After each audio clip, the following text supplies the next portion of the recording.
Hello friends, and welcome to another story from Lovely Place. Today's story is taken from the book Horrid Henry Wakes the Dead, and it's chapter 1, which is Horrid Henry and the TV remote.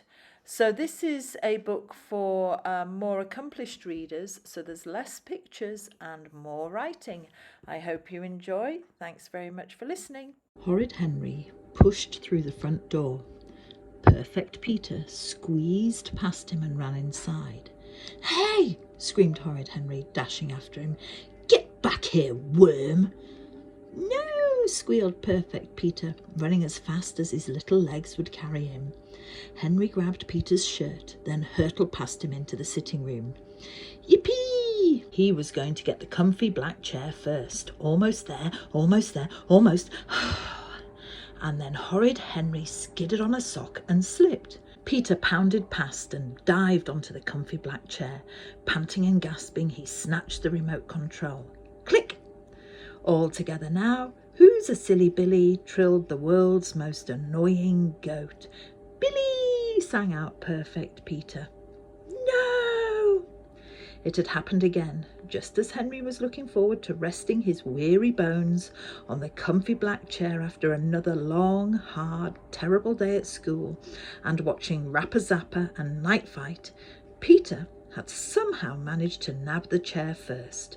It was so unfair. The rule in Henry's house was that whoever was sitting in the comfy black chair decided what to watch on TV. And there was Peter, smiling and singing along with Silly Billy, the revolting singing goat, who thought he was a clown.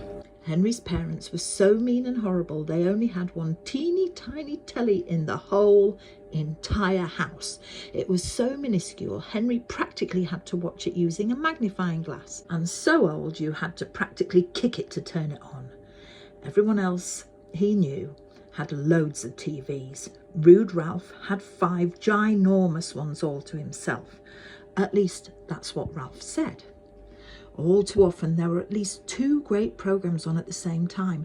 How was Henry supposed to choose between Mutant Max and Terminator Gladiator? If only he could watch 2 TVs simultaneously. Wouldn't life be wonderful? Even worse, Mum, Dad and Peter had their own smelly programmes they wanted to watch. And not great programmes like Hog House and Gross Out. Oh no, Mum and Dad liked watching news, documentaries, opera. Perfect Peter liked nature programmes and revolting baby programmes like Daffy and her dancing daisies. Ugh! How did he end up in this family? When would his real parents, the King and Queen, come and fetch him and take him to the palace where he could watch whatever he wanted all day? When he grew up and became King Henry the Horrible, he'd have 3 TVs in every room, including the bathrooms. But until that happy day, he was stuck at home slugging it out with Peter. He could spend the afternoon watching Silly Billy, Cooking Cuties and Sammy the Snail, or... Horrid Henry pounced and snatched the remote. Click! And the Black Knight lowers his visor. "Give it to me!" shrieked Peter. "No," said Henry. "But I've got the chair!" wailed Peter. "So," said Henry, waving the clicker at him, "if you want the remote, you'll have to come and get it." Peter hesitated. Henry dangled the remote just out of reach. Perfect Peter slipped off the comfy black chair and grabbed for the remote. Horrid Henry ducked, swerved and jumped into the empty chair. And the knights are advancing towards one another, lances poised.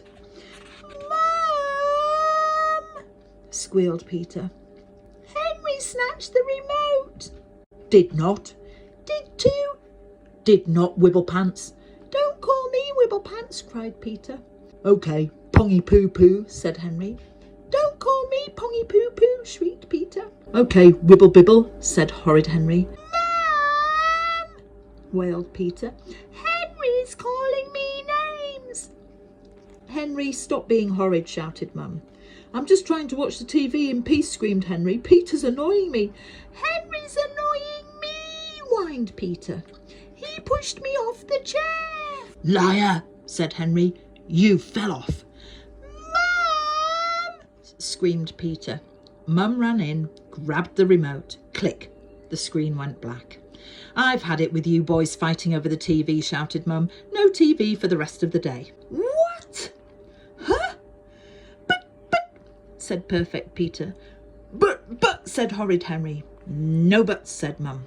It's not fair, wailed Henry and Peter. Horrid Henry paced up and down his room, whacking his teddy, Mr. Kill, on the bedpost every time he walked past.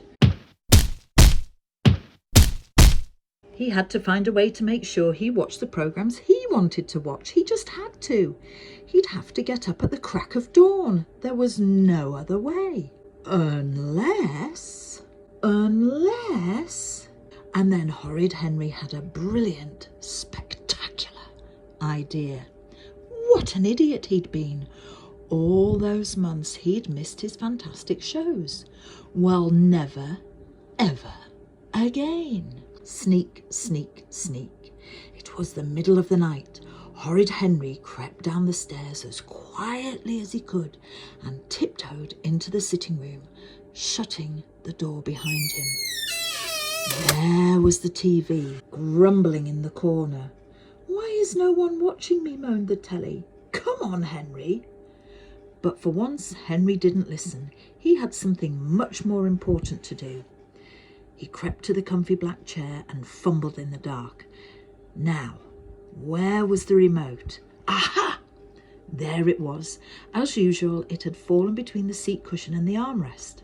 Henry grabbed it. Quick as a flash, he switched the TV over to the channel for Rapper Zapper, Talent Tigers and Hog House. Then he tiptoed to the toy cupboard and hid the remote control deep inside a bucket of multicoloured bricks that no one had played with for years. Tee-hee, thought Horrid Henry. Why should he have to get up to grab the comfy black chair hours before his programme started, when he could have a lovely lie-in, saunter downstairs whenever he felt like it, and be master of the TV? Whoever was sitting in the chair could be in charge of the telly all they wanted, but without the TV remote, no one would be watching anything. Perfect Peter stretched out on the comfy black chair. Hurrah! Serve Henry right for being so mean to him. Peter had got downstairs first. Now he could watch what he wanted all morning. Peter reached for the remote control. It wasn't on the armrest. It wasn't on the headrest. Had it slipped between the armrest and the cushion? No. He felt round the back. No. He looked under the chair. Nothing. He looked behind the chair. Where was it? Horrid Henry strolled into the sitting room, Peter clutching tightly onto the armrest in case Henry tried to push him off. I got the comfy black chair first, said Peter. OK, said Horrid Henry, sitting down on the sofa. So let's watch something. Peter looked at Henry suspiciously. Where's the remote? Said Peter. I dunno, said Horrid Henry. Where did you put it? I didn't put it anywhere, said Peter. You had it last, said Henry. No, I didn't, said Peter. Did, said Henry. Didn't, said Peter. Perfect Peter sat on the comfy black chair. Horrid Henry sat on the sofa. Have you seen it anywhere? Said Peter. No, said Henry. You'll just have to look for it, won't you? Peter eyed Henry warily. I'm waiting, said Horrid Henry. Perfect Peter didn't know what to do. If he got up from the chair to look for the remote, Henry would jump into it, and there was no way Henry would decide to watch Cooking Cuties, even though today they were showing how to make your own muesli. On the other hand, there wasn't much point sitting in the chair if he didn't have the remote. Henry sat. Peter sat. You know, Peter, you can turn on the TV without the remote, said Henry casually. Peter brightened. You can? Sure you can, said Henry. You just press the big black button on the left. Peter stared suspiciously at the button. Henry must think he was an idiot. He could see Henry's plan from miles away. The moment Peter left the comfy black chair, Henry would jump on it. You press it, said Peter. OK, said Henry agreeably. He sauntered to the telly and pressed the on button. Boom! Crash! What? Destroy! Destroy! Bellowed Mutant Max. Go mutants! Shouted Horrid Henry, bouncing up and down. Perfect Peter sat frozen in the chair. But I want to watch Sing Along with Susie, wailed Peter. She's teaching a song about raindrops and roses. So find the remote, said Horrid Henry. I can't, said Peter. Tough, said Horrid Henry. Pulverise, destroy, destroy. What a fantastic day, sighed Horrid Henry happily. He'd watched every single one of his best programmes, and Peter hadn't watched a single one of his. And now Hog House was on. Could life get any better? Dad staggered into the sitting room. Ah, a little relaxation in front of the telly, sighed Dad. Henry, turn off that horrible programme. I want to watch the news. Shh, said Horrid Henry. How dare Dad interrupt him? Henry, said Dad. I can't, said Horrid Henry. No remote. What do you mean, no remote, said Dad. It's gone, said Henry. What do you mean, gone, said Mum. Henry lost it, said Peter. Didn't, snapped Henry. Did, said Peter. Didn't, bellowed Henry. Now be quiet, I'm trying to watch. Mum marched over to the telly and switched it off. The TV stays off until the remote is found, said Mum. But I didn't lose it, wailed Peter. Neither did I, said Horrid Henry. This wasn't a lie, as he hadn't lost it. Rats! Maybe it was time for the TV remote to make a miraculous return. Sneak, sneak, sneak. Mum and Dad were in the kitchen. Perfect Peter was practising his cello. Horrid Henry crept to the toy cupboard and opened it. The bucket of bricks had gone. Huh? Henry searched frantically in the cupboard, hurling out jigsaw puzzles, board games and half-empty paint bottles. The bricks were definitely gone. Yikes! Horrid Henry felt a chill run down his spine. He was dead. He was doomed. Unless Mum had moved the bricks somewhere. Of course. Phew! He wasn't dead yet. Mum walked into the sitting room. Mum, said Henry casually, I wanted to build a castle with those old bricks, but when I went to get them from the cupboard, they'd gone. Mum stared at him. You haven't played with those bricks in years, Henry. I had a good clear out of all the baby toys today and gave them to the charity shop. Charity shop? Charity shop? That meant the remote was gone for good. He would be in big trouble. Big, big trouble. He was doomed. Or not. Without the clicker, the TV would be useless. Mum and Dad would have to buy a new one. Yes, a bigger, better, fantastic one with 25 surround sound speakers and a mega whopper 10-foot supersized screen. You know, Mum, we wouldn't have any arguments if we all had our own TVs, said Henry. Yes, in fact, if he had 2 in his bedroom and a third one spare in case one of them ever broke, he'd never argue about the telly again. Mum sighed. Just find the remote, she said. It must be here somewhere. But our TV's so old, said Henry. It's fine, said Dad. It's horrible, said Henry. We'll see, said Mum. New TV, here I come, thought Horrid Henry happily. Mum sat down on the sofa and opened her book. Dad sat down on the sofa and opened his book. Peter sat down on the sofa and opened his book. You know, said Mum, it's lovely and peaceful without the telly. Yes, said Dad. No squabbling, said Mum. No screaming, said Dad. Lots of time to read good books, said Mum. They smiled at each other. I think we should be a telly-free home from now on, said Dad. Me too, said Mum.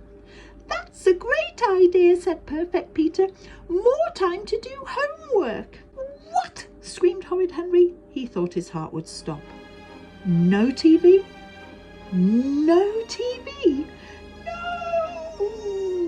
No, no, no. Bang, zap, kapow, go mutants, yelped Horrid Henry, bouncing up and down in the comfy black chair. Mum and Dad had resisted buying a new telly for 2 long, hard, horrible weeks. Finally, they'd given in. Of course, they hadn't bought a big, mega whopper super duper telly. Oh no, they'd bought the teeniest, tiniest, titchiest telly they could. Still, it was a bit bigger than the old one, and the remote could always go missing again. Oh dear, that's the end of chapter 1 of Horrid Henry and the TV remote. Thank you very much for listening. Please tune in for more Horrid Henry stories. Bye for now.